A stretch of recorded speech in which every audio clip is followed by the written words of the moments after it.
welcome to Alex's Crafty Time. I guess this is podcast 9. It's been a little while. I said 2 weeks last time and I was wrong. It is not 2 weeks. It's more like 3 or 4, but oh well. So it's September 2020 and today I'm going to talk to you about some knitting and some spinning and some weaving and some sewing. So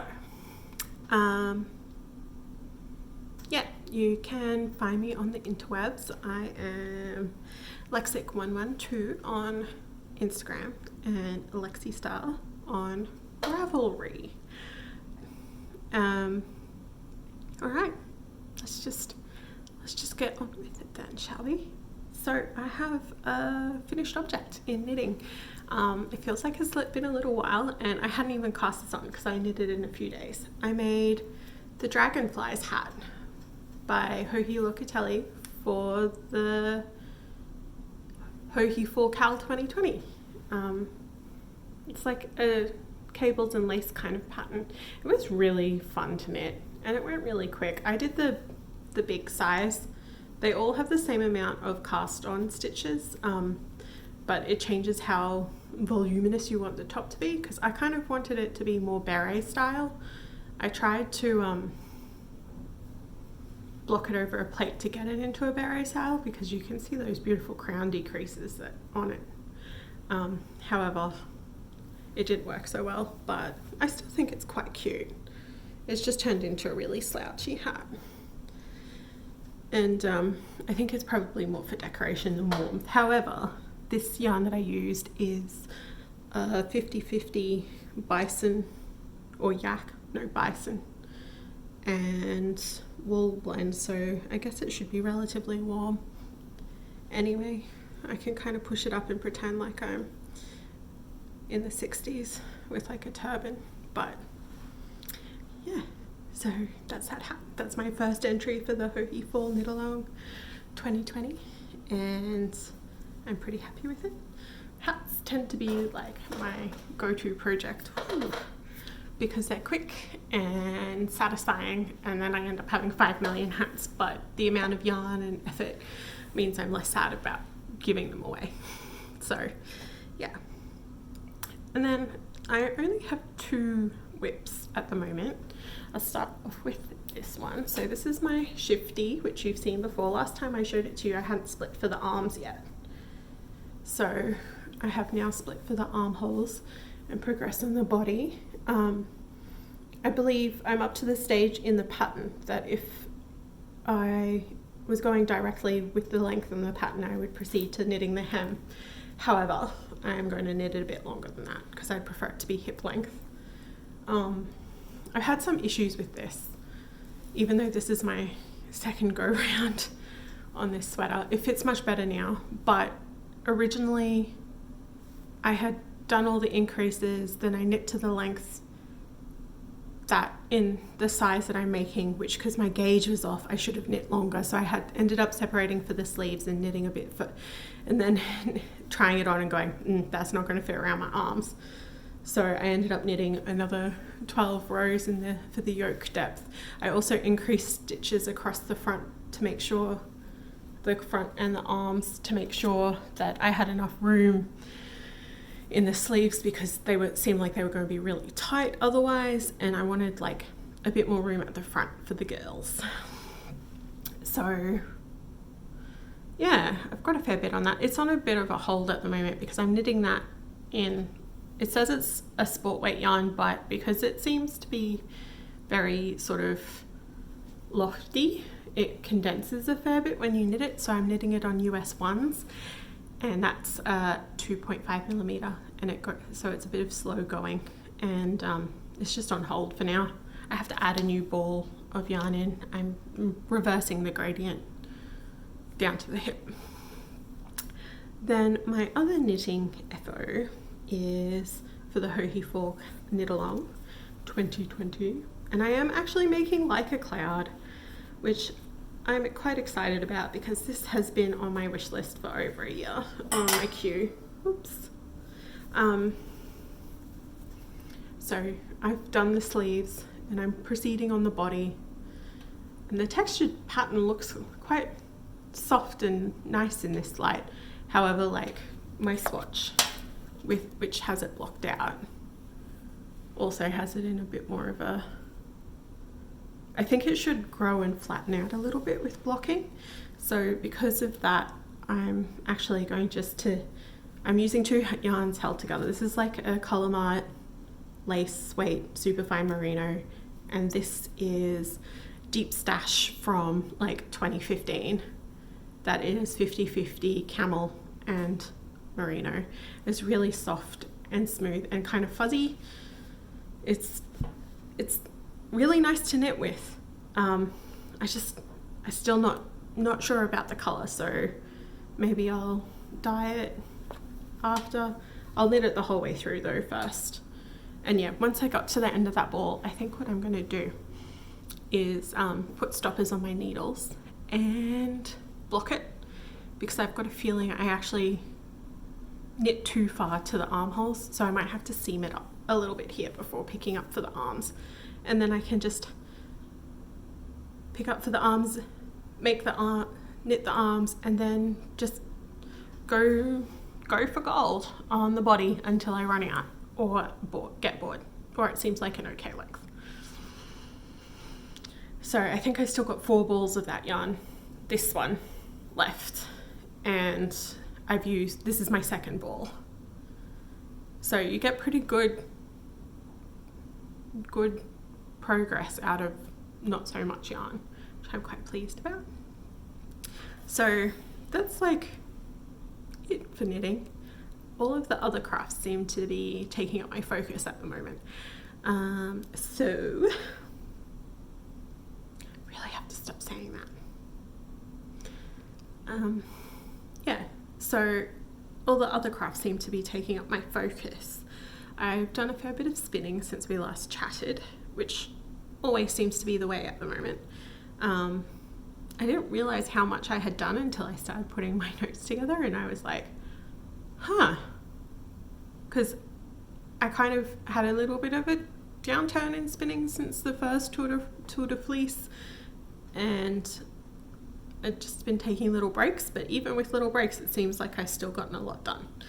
So first up is, this was a whip spin in progress last time. This is the Lincoln Longwool that I was spinning. Look how shiny it is. It's like so lustrous, and it's like, I don't know, oh yeah, you can see it if I put it closer. It's got like this fuzz to it, but it just reflects the light so nicely. And it is much, much softer than I thought it would be. So this is a 2-ply. I think I over twisted the singles a little bit, but then I ended up being very gentle in the plying stage. So it's got quite a low twist angle to the plies, which I think you can see here. But that was on purpose in this case to stop it becoming really wiry, because sometimes the coarser Longwools can just turn into wire if you put too much twist in them. This is a Shave 'em to Save 'em breed. It was my 10th Shave 'em to Save 'em breed, so that's very exciting for me. Yeah, getting the next bit, the next issue, that's the word, of ply for completing the 10 breeds. It looks like it's got bits of the Welsh mountain though on it, which seem to be staying in it forever, but it is like, I wouldn't call it, it's not like soft like baby ducklings, because there's still a bit of a prickle there, but it is much less coarse than I thought it was going to be.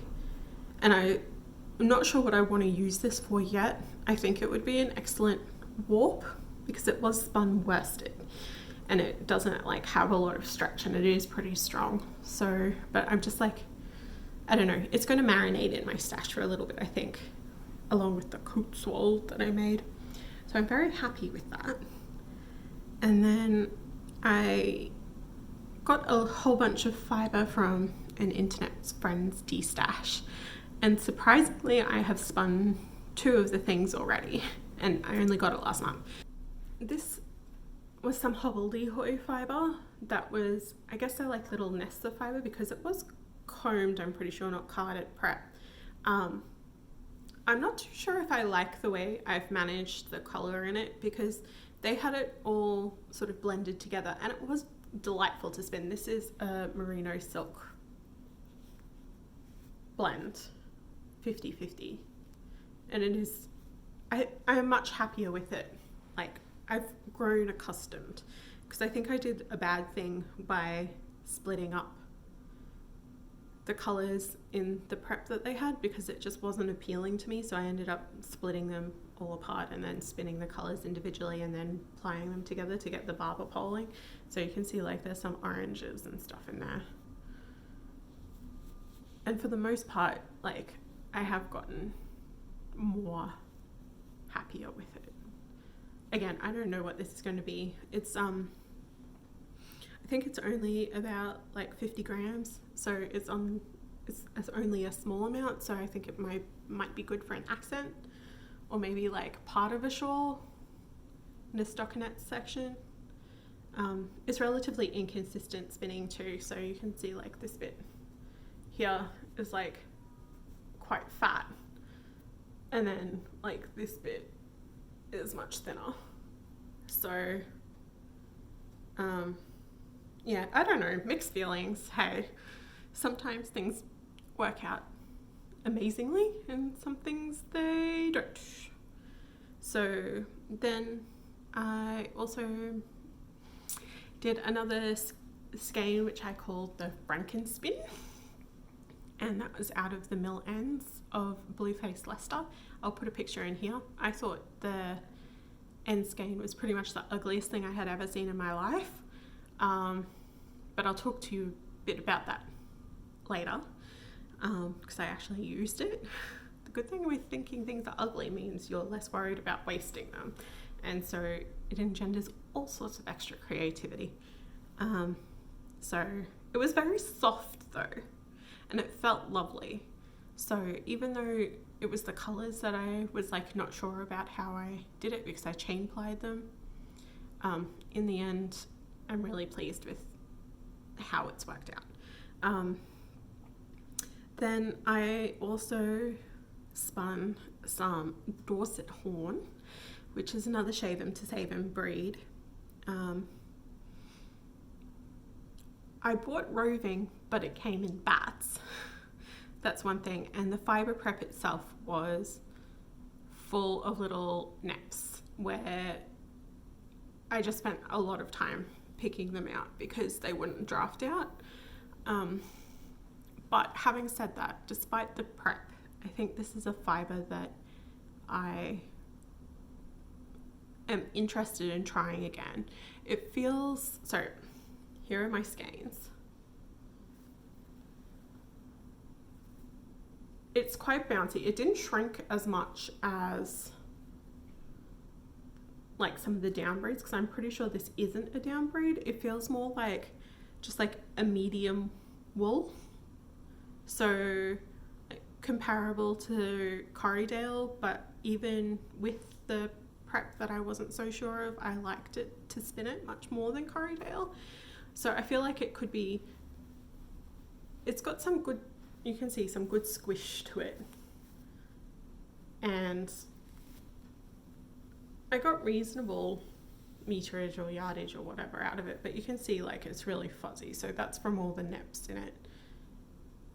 Sometimes I didn't pluck them out, but it was quite frustrating because they stopped it from drafting so well. I'm lucky that I am as good, like, practiced a spinner as I am. I would not recommend this for a beginner. This wool, yes. That prep, no.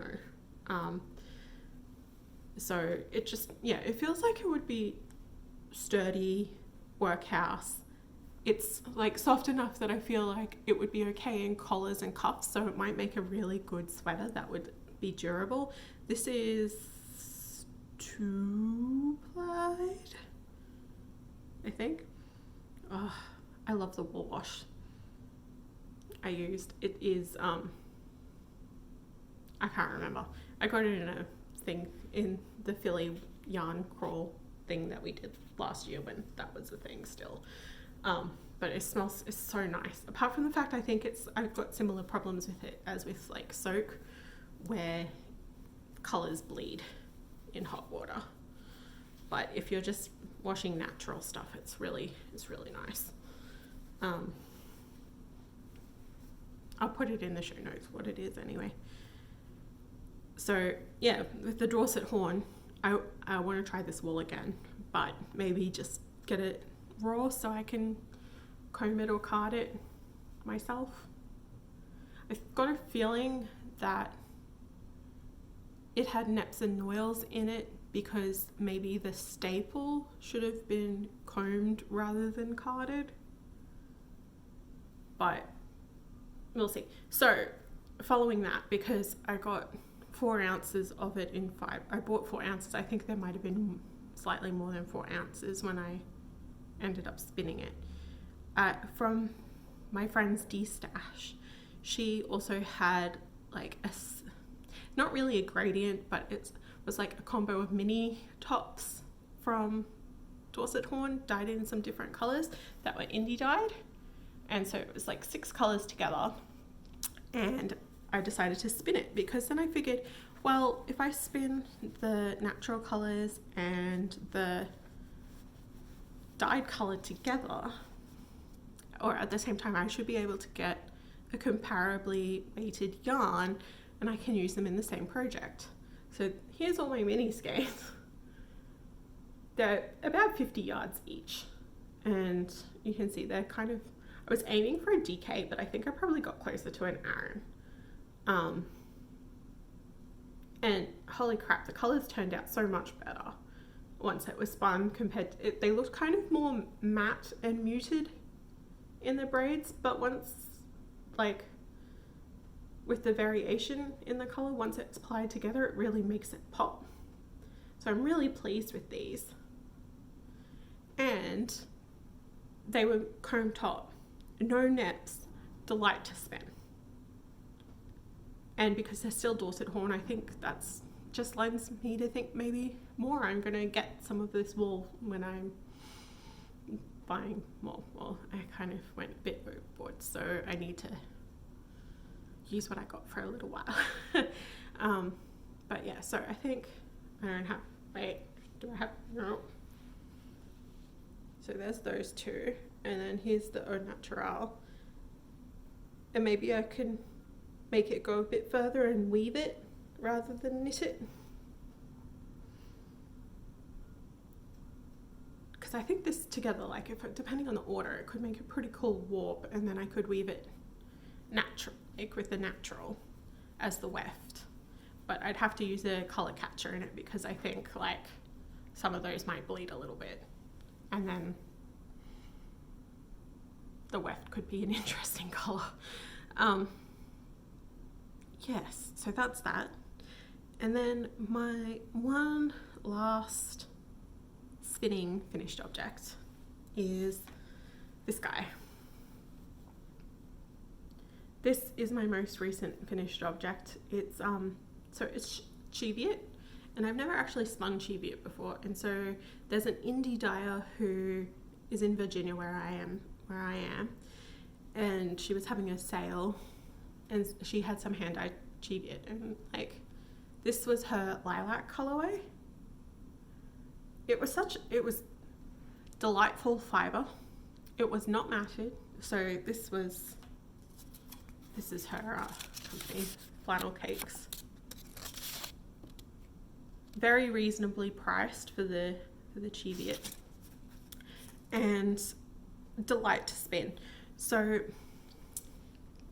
a little while ago, I got introduced to Sheepspot, which is run by Sasha Torres, and she has a video podcast, and then she has like a little community that she runs of spinners, and most recently she did a Bust Your Spinning Rut challenge. I've still got 2 of her Zooms to catch up on, but just from listening to that so far, I feel like I have learned so much. Because so the episodes that I listened to for this was about like controlling your diameter and the amount of twist you put in evenly through the thing, through your spin. And so for this, I made it into a traditional 3-ply, and I was very intentional about keeping drafting and treadling at the same rate and paying attention to that as I was spinning. And so I was getting singles for this yarn at about 22 wraps per inch. So this finished yarn is probably about a sport, maybe in some places a DK. But overall it is much, much more consistent than some of my other yarns so far. Unfortunately a little bit over twisted there, because like occasionally one of the big takeaways I got from listening to her is that you're in control of your own fibre. So if it feels like it's getting away from you, just stop treadling and sort yourself out and then start again. Like, no big deal. And I'm like, oh, duh, I should have known that. So that was useful. And then one of the other things she got you to do was like, have a look at the yarns you've been spinning and see what your default is, because muscle memory plays a lot into that. And so you end up just spinning along, la la la. And for me, that was looking at yarns like this, where in the ply itself, I'm not quite putting enough twist in. So this one I conscientiously put more twist in, which has made it like a very round yarn. And I think cables would be the winner for this. And actually it weirdly goes with my jumper. It's not like, the thing with Cheviot is I feel like it's in a similar kind of category to the Dorset Horn, whereas it doesn't seem to shrink too much, but it is like a medium wool and it's quite strong feeling and kind of like toothy, so it feels like it would be a good workhorse yarn, not like Baby Angels. So I wouldn't use it in something like this, like a cloud, where it's meant to be light and fluffy and luxurious, but like in a pair of mittens or something that gets or like an overgarment, I could see it being like making something that will last a really long time. And yeah, that's it for all my spinning bows. And then I've only got one current spindle spin, and this has been taking me a long time, but this is the more of the Lincoln. What I want to do is spin all of my Vivid blankets on this particular spindle because I like it so much. And I thought, just in case people were interested, this is how I've prepped it. So it's just super basic. I have gotten a beekeeper's uncapping fork and just opened up the locks into like this cloud, and you can see makes a perfectly spinnable fibre with very little prep. It is quite fuzzy and sometimes it's like variable, but again, I'm interested to see how this knits up in the lace. My guess at this point is that it's going to grow in the lace like the Gotland did, but we'll see how it goes.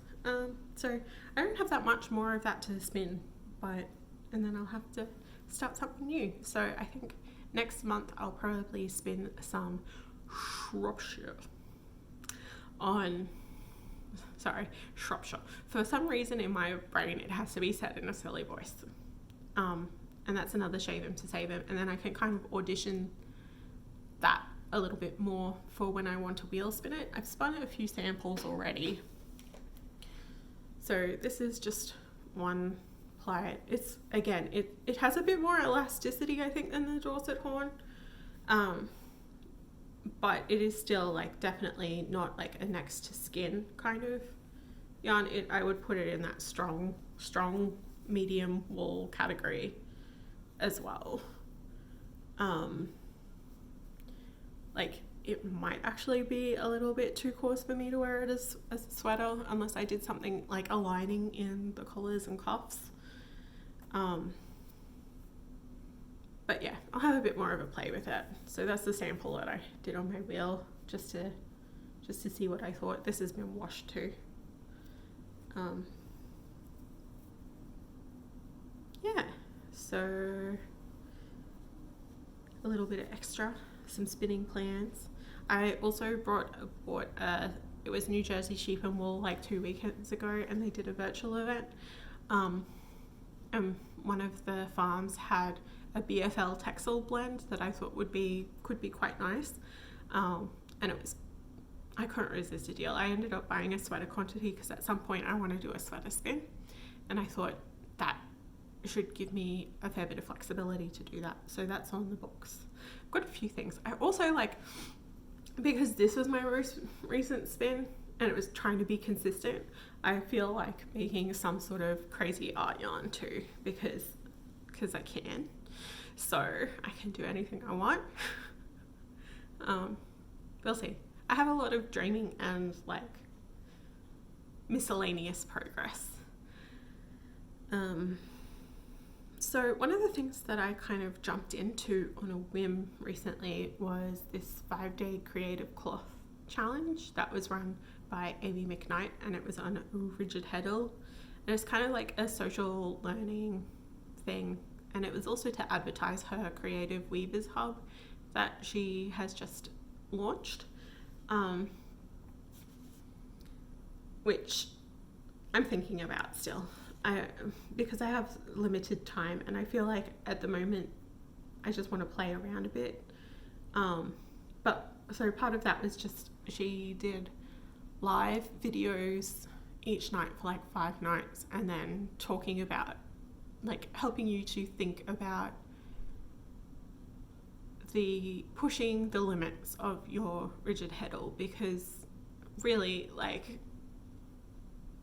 why can't you double width weave or piece things together or put it in a close shed and do some tapestry style weaving, or, you know, whatever. So out of that, I have made this piece of cloth. I've actually stuck a dowel to it because I've decided I want to display it in my house because I just like looking at it. So the main background color of that, except for this little blue piece here, is that skein of yarn that I said was the ugliest thing I had ever seen in the skein. So it was primarily Blue Face Leicester, and I used some Cloudborn in the warp, which actually worked pretty well. Too bad it's discontinued now. But I think that this color transition plus all the add-ins, I love this bit. I just think these loops look so cool in this kind of ruby red color. So we got like some loops and some insertions of like picked off roving. This is one of my first hand spuns that I made ever. That's doubled over. You can see how like chunky and dense it is. And then like this is ends of another project, and same with this in some loops and some like traveling yarn and like some insertions.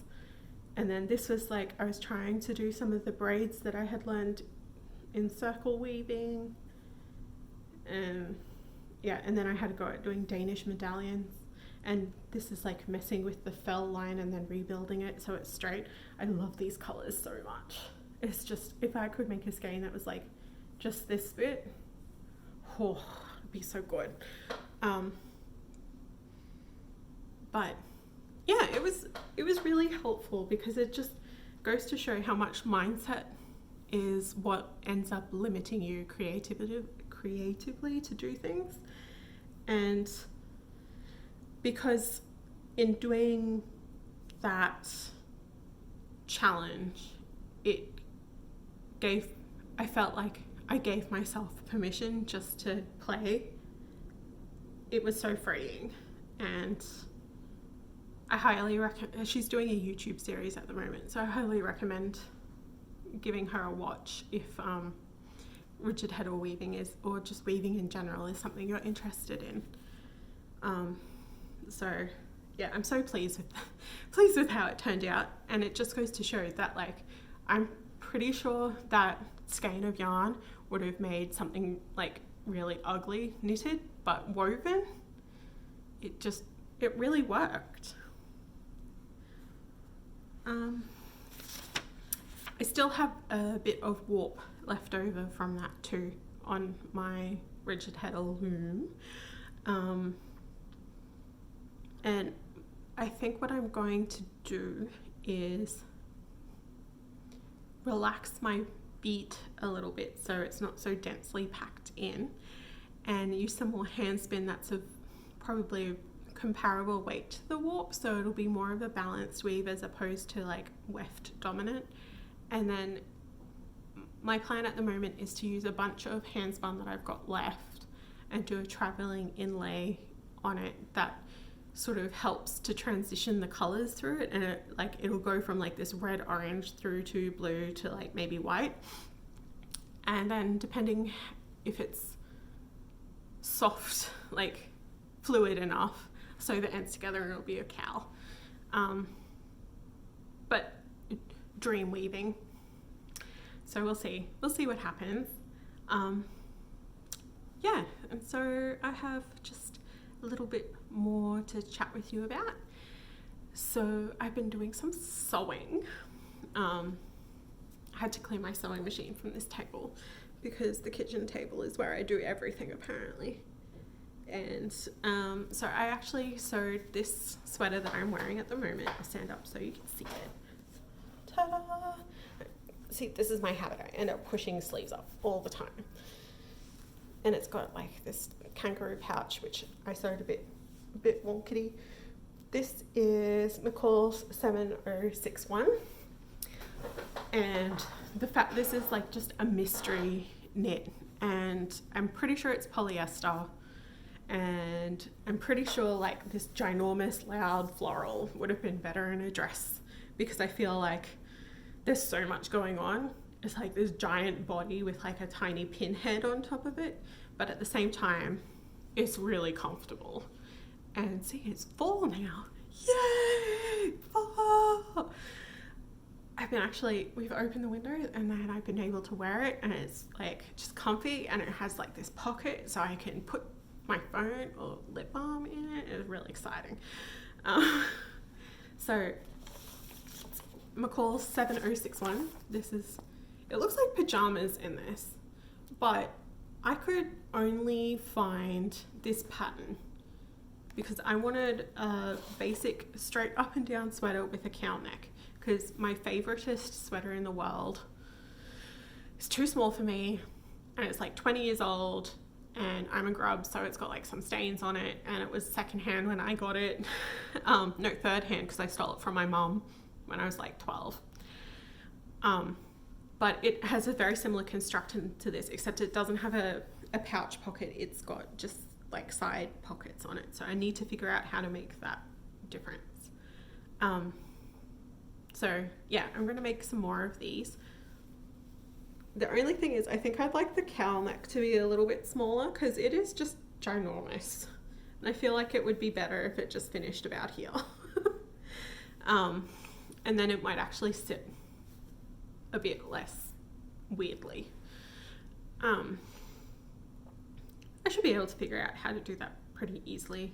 The modification that I end up making to this one is I traced out, so this is view A but with the cowl neck rather than the hood, so that was like one adaptation that I had done. And then I ended up tracing out the length of view C, I think, but I kept it straight, or yeah, so I made it longer, and then put the hem on it as well, like that little cuffed hem. So it ends up being I think a pretty nice length for me. And surprisingly, I didn't have to lengthen the sleeves, which I thought I would too. So that's a win. My plan, I've got this black merino jersey that I'm planning on making another one out of. And then I just really want to see if I can figure out how to fix up those pockets. That's the only thing. Yeah. So that's that. And then because I needed a new nightie, I ended up using the body pieces of this sweater and then adding like 6 inches to the end of the already extended one to just do a narrow hem on it, and folding in like the neck and the sleeves, and just made it into a nightie out of this cat fabric. And the sleeves ended up being huge without actually, like the armholes ended up being huge without the sleeves on, so I ended up taking out a bunch in here of fabric, but so I'm pretty happy with that. So now I have a comfy nightie that also has a pocket. I'm also wearing a tank top that I've been messing around with drafting from an existing tank top. I'm not going to show it to you because the pattern needs some work. So far I've had to put like extra darts in here because it was just like Gape City, and same with the back, so I've got to redraw the necklines completely, but it's fine. This is just like leftover fabric anyway, so I'm not sad.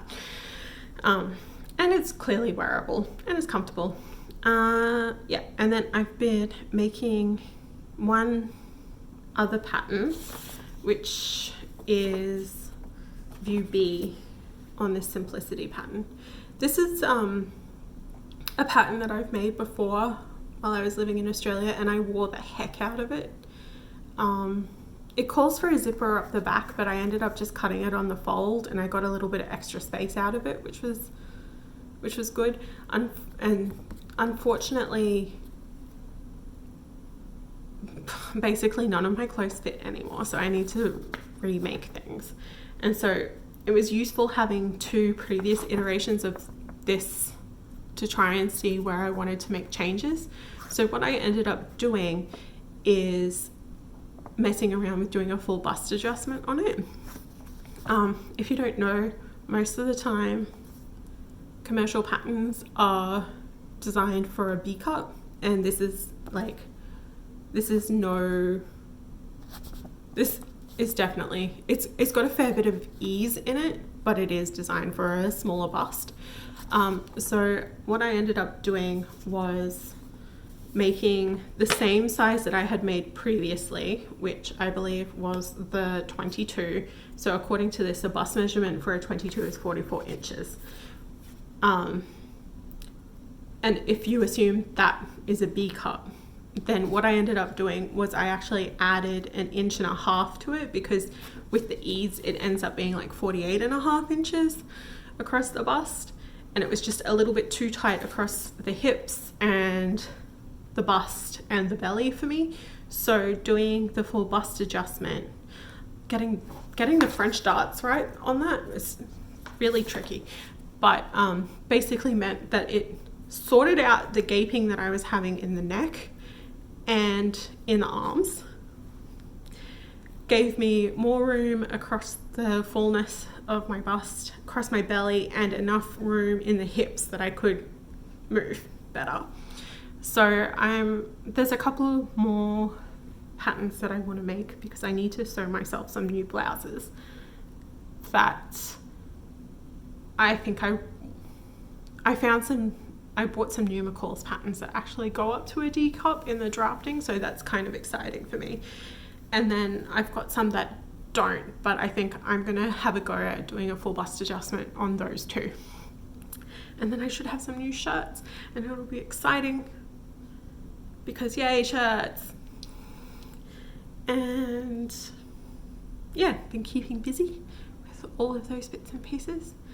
I only have a few things to do today. I made one of my Philly friends pumpkin chili because it's the first day of fall, and she's all about fall. I made a fair few substitutions, but still like pretty good. I'm pretty happy with it. And then yeah, this weekend I'm so excited. We're going apple picking and maybe catch up with some people and go for a drive and enjoy the nature and the crisp weather and the sweater weather. sweater wearing, even though it's like not actually like cold, it's just nice. So yeah, until next time, I guess I'll see ya. Bye.